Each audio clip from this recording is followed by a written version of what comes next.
Belum? Sehat semua? Sukacita semua? Cita kok tegang gitu. Senyum. Ya, itu namanya sukacita. Haleluya. Diberkati Tuhan. Haleluya. Ya, kita sangat bersyukur, berterima kasih kepada Tuhan. Pagi hari ini kita kembali duduk bersama, sehidangan dengan Allah, menikmati berkat Tuhan, menikmati kemurahan Tuhan.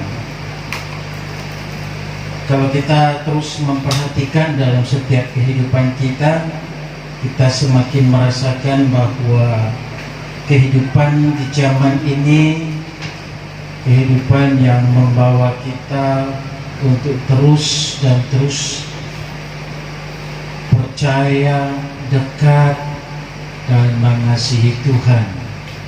Terpenting bagi kita adalah tetap belajar hidup di dalam Tuhan. Kita buka Alkitab kita, 1 Korintus pasal yang ke-13 ayat yang ke-7 sampai ayat yang ke-10. Sudah temukan, saya akan bacakan. Firman Allah berbunyi demikian: Ia menutupi segala sesuatu, percaya segala sesuatu, mengharapkan segala sesuatu, sabar menanggung segala sesuatu. Kasih tidak berkesudahan, nubuat akan berakhir, basar akan berhenti, pengetahuan akan lenyap. Sebab pengetahuan kita tidak lengkap dan nubuat kita tidak sempurna. Tetapi jika yang sempurna tiba, maka yang tidak sempurna itu akan lenyap. Amin. Sampai sedemikian jauh di pembacaan kita, berbahagia dan diberkatilah kita yang mendengar, memelihara, dan belajar melakukannya dalam sepanjang kehidupan kita. Lalu kita sudah belajar ayat ini, dan Tuhan Yesus sudah memberikan contoh dan teladan bagaimana di dalam kehidupannya sebagai Allah yang memiliki kasih, yang menanggung segala sesuatu, percaya dan berpengharapan, serta sabar terhadap segala sesuatu yang dialami dari perjalanan kehidupan Yesus semenjak dilahirkan sampai kembali ke surga. Dia lahir masalah, hidup masalah, mati masalah, di kuburan masalah, naik ke surga masalah, hingga hari ini pun, sampai detik hari ini pun, hidup Yesus selalu masalah. Benar enggak? Benar ya? Manusia persoalkan, manusia pertentangkan, manusia perdebatkan. Kan kalangan gereja pun menjadi persoalan tentang Yesus. Kenapa Yesus dijadikan persoalan? Hidup kita tidak pernah dijadikan persoalan. Kenapa saya hidup begini? Kita hidup mau-maunya sendiri. Zaman sekarang, kondisi sekarang, yang namanya surga, yang namanya kasih, yang namanya firman Allah diributkan orang. Masuk surga aja masih masalah, sudah. Mau masuk surga itu. Ini ada lagi seorang yang bersaksi ngaku sebagai seorang pendeta. Saya juga belum pernah tahu, karena sekian ribu pendeta, saya tidak tahu pendetaannya dari gereja mana. Saya baru sekali juga mendengar yang menyatakan bahwa seorang pendeta pernah ke surga. Dan di sana surga itu punya tingkat-tingkatan, saudara. Penginjil besar, pendeta besar tempatnya beda. Di atas. Jadi orang pendeta-pendeta kecil tidak bisa datang ke atas, tapi dia dari atas bisa ke bawah. Semacam pemimpin saja.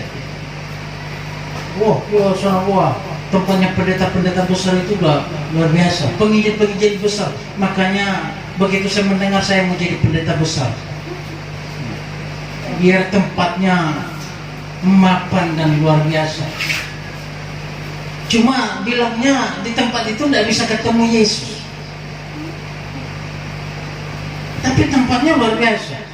Ada lagi yang namanya Firdaus. Ya, di dalam Alkitab ada yang Tuhan Yesus berkata, hari ini juga engkau bersama-sama aku di. Itu ngomong sama siapa? Oh, sebagai diri. Ada tingkat yang namanya Yerusalem baru. Nah, di Yerusalem baru inilah orang bisa ketemu Tuhan.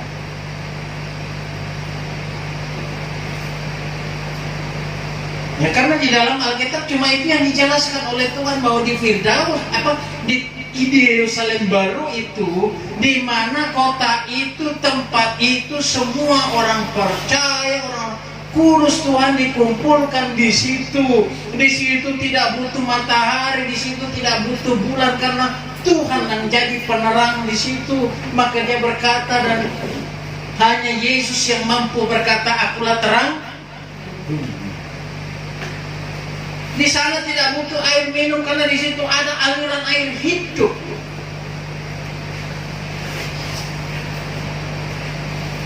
Katakan apa aktivitas orang di sana? Ya, kurang lebih aja.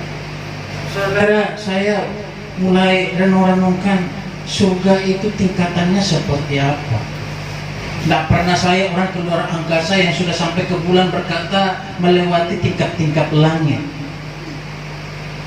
Tapi dalam kitab Maliaki, setiap orang yang percaya dan setia kepada Tuhan, maka dikatakan akan dibukakan tingkat-tingkat langit. Saya tidak tahu tingkat keberapa, karena Alkitab karena saya kurang membaca lagi, kurang mendapat ayatnya berapa tingkat langit, saya belum pernah ketemu. Kehidupan kita saat sekarang ini, kalau kita hidup di dalam kasih, dan berulang-ulang saya katakan, kalau seandainya manusia ini di dunia ini benar-benar hidup dalam kasih, maka tidak ada persoalan hidup, tidak ada pembunuhan, tidak ada perampokan dan lain sebagainya. Orang semakin hari semakin ke depan, orang semakin menengok ke belakang. Kalau orang yang hidup zaman Londo, tahu ya zaman Londo, bilang orang Jawa, zaman penjajahan Belanda. Kalau kita tanya mereka enak mana, hidup di zaman Londo atau hidup di zaman sekarang, dia akan menjawab enak di zaman Londo. Nenek saya pun juga ngomong begitu, enak di zaman Londo. Walaupun bahasanya beda. Tanya, kenapa? Sekalipun kita hidup dalam jajahan, sekalipun kita hidup dalam penderitaan, kita tidur di jalanan, tidak ada yang datang berani apa-apakan kita. Kalau zaman sekarang, jangankan tidur di jalanan, dalam rumah saja kita ketakutan. Lu coba bayangkan, orang merdeka, seharusnya orang yang merdeka, di mana saja hidup, di mana saja tidur pasti aman. Harusnya begitu. Orang itu maju, tidak pernah mundur. Paling ke zaman mana hidup? Banyak orang tidak terima pernyataan Alkitab bahwa dunia ini tidak akan pernah baik. Bagi dunia semakin pintar orang, semakin banyak orang cerdas, semakin banyak penemuan yang menyenangkan bagi kita, hidup semakin enak. Rasanya memang enak. Menanak nasi, tidak perlu capek-capek ketakutan gosong. Tinggal colok, tinggal pergi tidur, nonton. Sekarang nonton di mana-mana bisa nonton. Dulu nonton di televisi, nasi gosong nggak peduli, ikan gosong nggak peduli, masak dan masak nggak peduli. Sekarang masuk di tengah hutan pun nonton, ke kamar mandi pun nonton, ke pelapon pun nonton. Ke kuburan juga nonton. Masuk dalam kuburan nggak tahu. Tapi semua itu menyenangkan. Semua itu membawa kebaikan. Sekarang orang cari nasi, cari nasi yang dimasak zaman dulu, yang pakai dandang, masak zaman jadul itu, celup ke dalam, angkat naik. Kenapa? Tidak diizinkan pakai makan yang dari rice cooker. Kenapa? Diabetes. Bukan diare ya. diabetes. Lalu ada lagi paham kalau makan nasi yang sekian hari dalam rice cooker memunculkan penyakit ini. Oh, semua memunculkan penyakit. Minum, tidak mau lagi direbus. Pakai air galon. Kembali ke zaman dulu aja lah, langsung cedok dari sungai langsung minum. Yesus sudah memberikan teladan, memberikan contoh bahwa hidup itu, kalau hidup di dalam kasih, siap menanggung segala sesuatu. Saudara hidup di dalam Tuhan, percaya Tuhan, terima Yesus, berarti siap menanggung segala sesuatu. Percaya, sabar terhadap sesuatu, punya pengharapan. Itu sebabnya di ayat yang ke-8 dikatakan di sana, kasih tidak pernah berakhir, karunia bernubuat akan berakhir, karunia berkata-kata dalam berbagai bahasa roh akan berakhir, karunia pengetahuan pun akan berakhir. Semua yang ada di dunia ini akan berakhir. Kepintaran, kepandaian, karunia, semua akan berakhir. Nambah pemahaman kita, kenapa kasih tidak akan pernah berakhir? Karena kalau kasih itu berakhir, berarti Allah itu akan mati. Dalam kehidupan kita, Allah itu kasih. Kalau Allah itu kasih, maka kasih tidak akan pernah juga habis, akan kekal adanya. Karena Allah tidak akan pernah mati, Allah tidak akan pernah berakhir. Yesus sudah membuktikan, Yesus pernah mati. Matikah sampai saat ini? Hidup kembali. Sekalipun, ini lagi sudah, kematian Yesus menjadi pertentangan, menjadi persoalan di akhir zaman ini. Berkata bahwa ada yang masih di kuburan lah, mati lah. Yesus bukan bangkit, tapi ketika mau disalibkan, dinaikkan ke surga lah, digantikan lah, disamarkan lah. Kalau saudara percaya dan meyakini Alkitab, bahwa Alkitab sendiri berkata Yesus hidup, mati, dikuburkan, dan bangkit kembali. Dan sekarang ada di mana? Duduk di sebelah kanan Allah Bapa. Dia berkata, segala kunci. Karena hidup dalam kasih, maka saudara dan saya berpengharapan di dalam iman, pengharapan yang sejati dalam iman bahwa akan bangkit kembali, dihidupkan dan bangkit dan hidup bersama dengan Tuhan dalam sebuah kekekalan. Jadi kalau saudara mengasihi Tuhan, belajar seperti Tuhan Yesus, siap menanggung segala sesuatu, sabar menantikan pengharapan, setia dalam melakukan tugas dan tanggung jawab. Kasih dalam Tuhan, kalau kita berbicara tentang kasih, Tuhan tunjukkan pertama kepada bangsa Israel, di mana bangsa Israel dikenal sebagai bangsa anak yang dikasihi, anak yang disayangi Tuhan.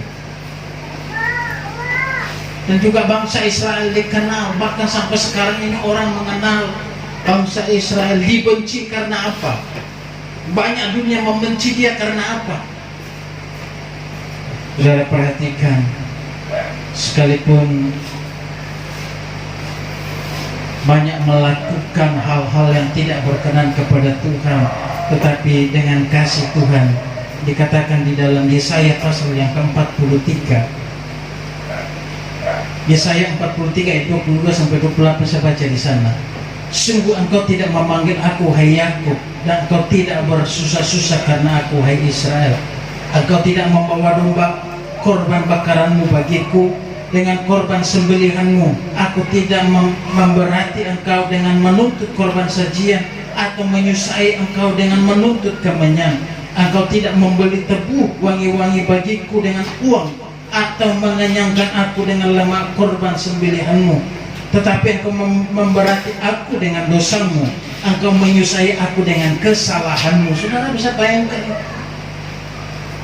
di ayat yang sebelumnya di atas tadi dikatakan oleh Allah bahwa aku tidak memberati engkau dengan banyak hal. Saudara dan saya, Tuhan memberati kita apa? Hah? Tuhan memberikan beban apa bagi kita? Ayo, beban apa yang saudara dan saya tanggung dalam mengikut Tuhan? Ada enggak? Tapi ketika mau datang kepada Tuhan, ketika datang ke gereja, rasanya beban berat. Benar ya? Memberikan waktu sedikit untuk Tuhan itu bebannya itu rasanya berat sekali. Rasanya rugi banget. Meninggalkan usaha, meninggalkan pekerjaan sedetik, 1-2 jam, bebannya berat sekali. Tuhan di sini berbicara kepada bangsa Israel, aku memberati kalian itu apa? Beban apa? Tuntutannya apa yang memberatkan kalian? Kehidupan kita di dunia sekarang ini, ya bebannya ya seperti ini. Memberikan waktu sedikit untuk Tuhan itu bebannya berat sekali. Tapi kalau saudara dan saya pikirkan, berkat Tuhan dibanding dengan 1-2 jam Anda datang ke gereja, lebih banyak mana? Kembali saya jelaskan di dalam 10 hukum Taurat dikatakan oleh firman Allah, 6 hari untuk siapa? Untukmu bekerja. 1 hari untuk siapa? Tuhan. Itu pun sampai detik hari ini masih kita potong. Tapi datang kepada Tuhan dalam waktu 2 jam saja bebannya itu berat sekali. Rugi. Ke gereja dulu, aduh, rugi itu 1-2 jam itu. Kalau orang dagang ya, apalagi kalau di pasar, 1-2 jam itu bisa masuk 200-300 ribu itu. Oh sayang dipotong di perusahaan 100-200 ribu. Apalagi kalau hari Minggu begini, jam lemburnya kan dihitung per jam. Bagaimana yang karyawan? Masih dihitung per jam kan? Kecuali yang ada istilah apa, all in ya, online bukan. Kalau yang istilah all in 24 kerja sama. Sesuatu kali itu firman Allah, 1 hari kerja, 1 jam kerja, berapa harganya? 1 dinar. Jadi tidak usah ribu, tidak usah demo-demo. Yang penting kata Ujo, yang penting asap masih tahu ngepul, berasap. Tapi sekarang kan dapur tidak perlu berasap toh. Ini Allah sendiri yang berbicara ya. Aku ini memberatkan kalian apa? Korban. Tuhan seolah-olah berbicara kepada bangsa itu, jangan yang korban harta yang aku beratkan kalian, korban waktumu saja.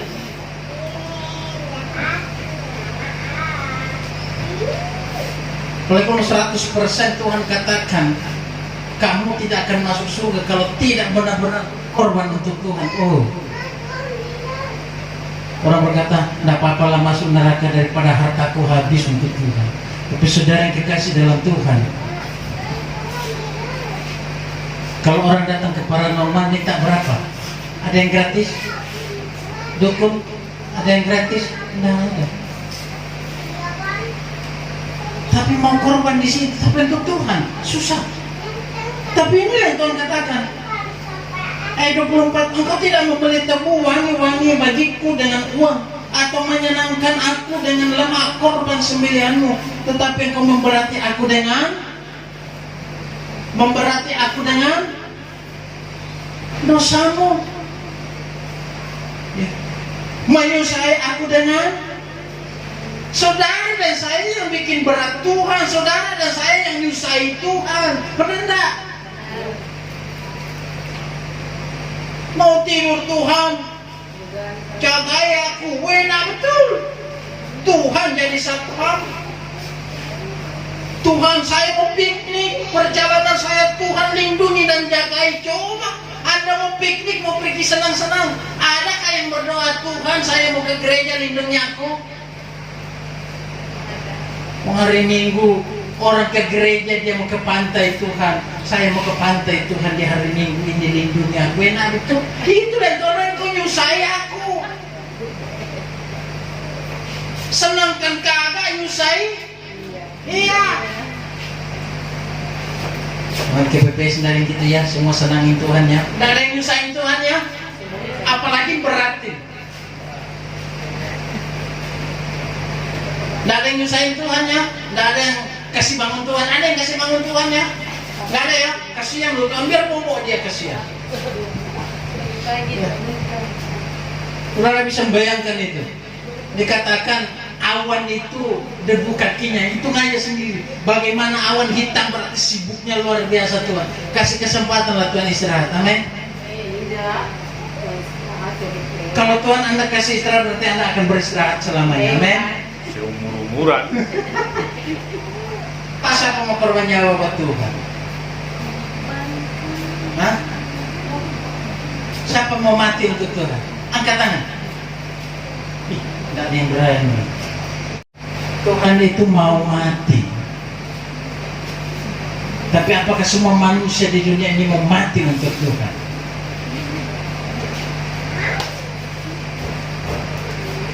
Para penginjil kalau dicerca di tempat lain dia berkata, ya Tuhan Yesus kan juga begitu. Kalau di kota lain dia berkata, pindah ke kota lain. Ditolak sana, pindah ke kota sana. Bagaimanapun saudara yang kekasih dalam Tuhan, kalau ketika saatnya bagi Tuhan tiba, saudara yang kekasih dalam Tuhan, perhatikan ini ya. Tetapi engkau memberati aku dengan dosamu, engkau menyusai aku dengan kesalahan. Makanya sekarang saudara timbang, berat mana kesalahan dan dosamu dengan kebaikanmu. Coba timbang. Jangan cuma timbang berat badan saja. Sekarang timbang itu di hadapan Tuhan. Karena paling enak selamat masuk surga kalau ditimbang. Bisa tidak dikurangi? Bisa enggak batu timbangannya dirubah? Di zamannya ada itu, muncul itu mas-mas sepuhan itu.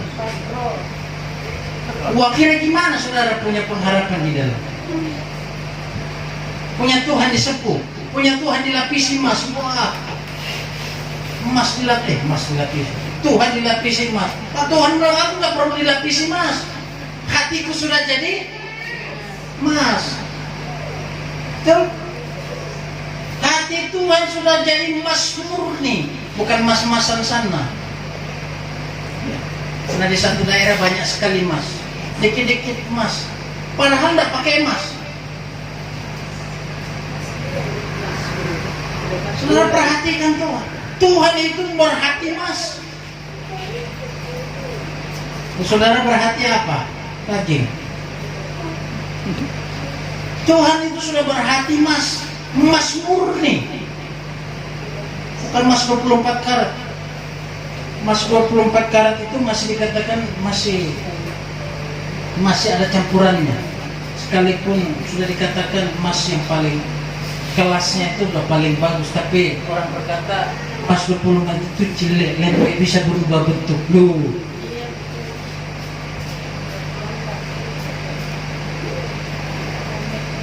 Saudara, ayat yang selanjutnya kan satu hari toh. Akulah dia yang menghapus dosa pemberontakanmu, oleh karena aku sendiri dan aku tidak mengingat-ingat dosamu. Ingatlah aku. Ya, marilah kita berperkara, kemukakanlah segala sesuatu supaya engkau nyata benar. Bapa leluhurmu yang pertama sudah berdosa dan juru bicaramu telah memberontak terhadap aku. Jadi aku terpaksa menajiskan pemimpin-pemimpin tempat kudus dan terpaksa menyerahkan Yakub untuk ditumpas dan Israel untuk dinista. Apa masalahmu? Apa persoalanmu bagi Tuhan sehingga engkau memberatkan Tuhan, menyusahkan Tuhan? Apa masalahmu? Tuhan berkata, utarakan kepada. Jadi saudara, daripada beratkan, nyusahkan dia, lebih baik utarakan. Saudara pernah jadi anak-anak? Dah ya? Ketika hatimu tidak mood, kau nyusahin orang tua enggak? Ketika engkau punya keinginan, kau nyusahin orang tua enggak? Kadang-kadang anak-anak cari perhatian, itu mau bikin ulah, bikin masalah. Apalagi kalau keinginannya tidak terpenuhi. Masalah enggak? Masalah. Mau sampai kakek nenek aja masalah kalau keinginannya terpenuhi. Toh, mau beli sepatu,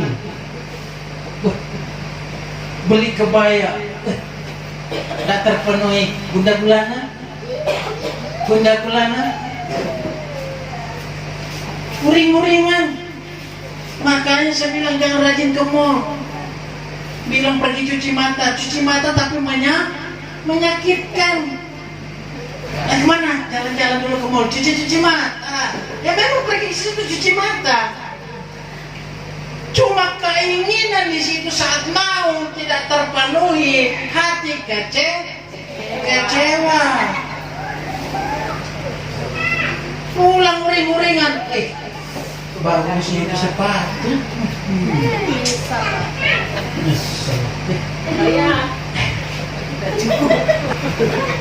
Pak coba itu nak kerja lembur. Itu mainnya suruh lembur. Mana uring-uringan itu nggak tahu. Lebih baik cuci mata kemana? Ke pantai. Apa yang mau beli di pantai? Gorengan? Oh, bisa. Yang penting modal 10.000 masih dapat. Mata kau bisa kemana? Hutan. Lebih bagus ke titik nol. Karena di situ tidak ada yang mau dibeli. Mau beli tanah di situ, dihajar dengan Pak Jokowi. Mau beli pohon yang baru ditanam, hajar kok. Aku susah-susah kumpulkan dari 30 provinsi, mau datang beli. Nggak bisa, kecuali Anda beli kerikil di situ.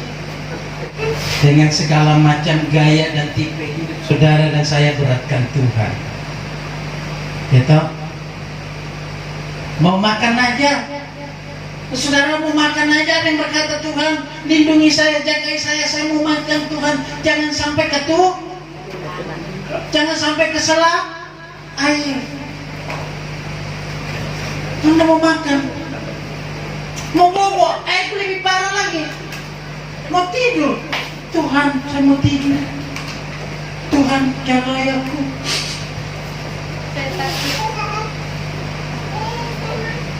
Tapi Tuhan berkata, karena aku ini kasih, maka aku akan kerjakan semua. Tunduk kepala kita. Tuhan Yesus ketika kami belajar tentang kasih, kami belajar tentang karakter dan sifat-Mu. Kau saat ini berbicara bagi kami bahwa kami umat-Mu memberatkan Engkau, menyusahkan Engkau dengan segala cara dan metode hidup kami yang tidak berkenan kepada-Mu. Tetapi kasih-Mu tidak pernah berubah. Hati-Mu, Engkau benar-benar berhati emas yang begitu menyayangi kami, memperhatikan dan mempedulikan hidup kami. Bahkan Engkau mau mati untuk memerdekakan kami. Terima kasih Bapa. Jadikan firman-Mu itu terang bagi kami, suluh bagi jalan kami. Sehingga di akhir zaman ini semakin kami dekat dan mengerti, memahami akan Tuhan dalam hidup kami. memberkati jemaat Tuhan, keluarga, rumah tangga, pekerjaan, dan usaha yang bercocok tanam. Dan Kau tetap memberkati yang sakit, Tuhan pulihkan. Dalam nama Yesus kami berdoa. Haleluya. Amin. Amin.